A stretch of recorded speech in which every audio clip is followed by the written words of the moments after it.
ঘূর্ণিঝড় নিগজমের প্রভাব পড়ল বাংলায়।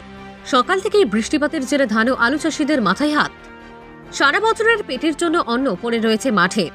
মাঠে পাকা ধানে মৈতিল নিগজম, যার জেরে অসহায় কৃষকদের মাথায় হাত। একদিকে চলছে ধান তোলার কাজ, অন্যদিকে চলছে আলু রোপণ। মাঠের ধান তুলেই সেই জমিতে বসত আলু। বৃষ্টির জেরে লক্ষ লক্ষ টাকার আলুর বীজ সহ রাসায়নিক সার নষ্টের মুখে।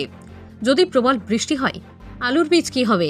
এই সময় জ্যোতি, চন্দ্রমুখী, সুপার 6, পেপসি, K22 সহ বিভিন্ন আলুর চাষের সময় যদি বৃষ্টি হয় তাহলে মাঠে আলু লাগাবে কখন? আলু বীজ নষ্ট হয়ে যাবে বা দেরি করে লাগানো হলে সেই আলুই আর ফলন হবে না। আগের মতো যার জেরে চিন্তায় ঘুম ছুটেছে এলাকার কৃষকদের। কি বলছেন ধান ও আলু চাষিরা, চলুন শোনাবো আপনাদের। প্রচুর টাকা ক্ষতি হয়ে যাবে।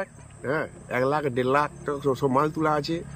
আলু চাষের প্রচুর ক্ষতি হবে। হ্যাঁ, ধানেরও বিরাট, ধান কাটা পড়ে আছে, কেউ তুলতে পারছে না। হ্যাঁ, প্রচুর ক্ষতি হবে। মাল তোলা আছে, বহু টাকা ফেলে দেওয়া হয়েছে। হ্যাঁ, কিনা হয়ে গেছে, মাল তোলা হয়ে গেছে, আলু বীজ কিনা হয়ে গেছে। যে কেউ মেশিনে কাটাচ্ছে, কেউ এমনি মাঠে পড়ে আছে, এখন ভিজছে। আচ্ছা, এই বৃষ্টির প্রভাব কতটা প্রভাব পড়ছে? বৃষ্টি মোটামুটি প্রভাব ভালোই পড়ছে। বৃষ্টি কি হয়েছে? হ্যাঁ, হয়েছে, মোটামুটি বেশ ভালোই হয়েছে। আপনার নাম? জীবনজ্যোতি গঙ্গোপাধ্যায়। শুধু আলু চাষিদেরই নয়, মাথায় হাত ধান চাষিদেরও। সারা বছরের অন্ন পড়ে রয়েছে মাঠে। অনেকেই ঘরে নিয়ে আসতে পেরেছেন, অনেকের ধান পড়ে রয়েছে মাঠে। অনেকে আবার এখনো মাঠের ধান বাড়িতেই আনতে পারেননি। অকাল বৃষ্টিতে ব্যাপক ক্ষয়ক্ষতির আশঙ্কা করছেন ধান চাষিরা। একই সরকারি মান্ডিতে ধান দিতে গেলে ধানের রং অপরিষ্কার হলে ধান নিতে চাই না বা কেজি প্রতি 5 থেকে 6 কিলো করে বাদ দেওয়া হয়। এই বছরে অকাল বৃষ্টিতে কৃষকেরা হয়তো ধান বাড়িতে নিয়ে আসতে পারলেও বিক্রয় করতে পারবেন তো? এই নিয়ে চিন্তিত বাঁকুড়া জয়পুর ব্লকের কৃষকেরা। কি বলছেন এলাকার কৃষকরা, চলুন শোনাবো আপনাদের।